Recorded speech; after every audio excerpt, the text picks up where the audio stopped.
Saya kongsikan 5 sebab kenapa harga tinggi bukan halangan untuk beli emas. Yang pertama, harga tinggi hari ini akan jadi murah di masa depan. Kalau rasa mahal sekarang, tunggu 2 ke 3 tahun lagi.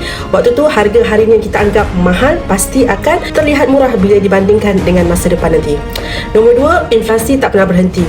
Duit makin lemah setiap tahun, tapi emas nilainya terus semakin meningkat. Lagi lama kita bertangguh, lagi banyak yang kuasa beli kita semakin bocor. Nombor 3, kuncinya adalah konsisten.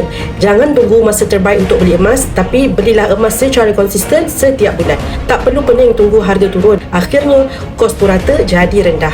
Nombor 4, dunia sedang berpusu-pusu kumpul emas. Bank pusat, pelabur-pelabur besar, rakyat biasa, semua tahu emas adalah penyelamat kekayaan. Kalau kita berhenti simpan emas, kita yang rugi. Sebab apa? Sebab kita dirompak inflasi tanpa kita sedar. Nombor 5, emas tak pernah mengkhianati. Saham boleh jatuh, duit boleh jatuh nilai. Janji manusia mungkin boleh mungkir, tetapi emas, ia tetap emas. Nilainya kekal, martabatnya abadi. Ingat, harga tinggi bukan alasan untuk kita berhenti menabung emas. Harga tinggi adalah signal bahawa emas sedang membuktikan fungsinya. Siapa yang berani kumpul emas sekarang, dialah yang akan tersenyum di masa depan. Yang mana masih belum ada memiliki akaun emas Gap, boleh klik link di bio Safiah, daftar akaun emas Gap percuma. Saya akan bimbing sebaiknya.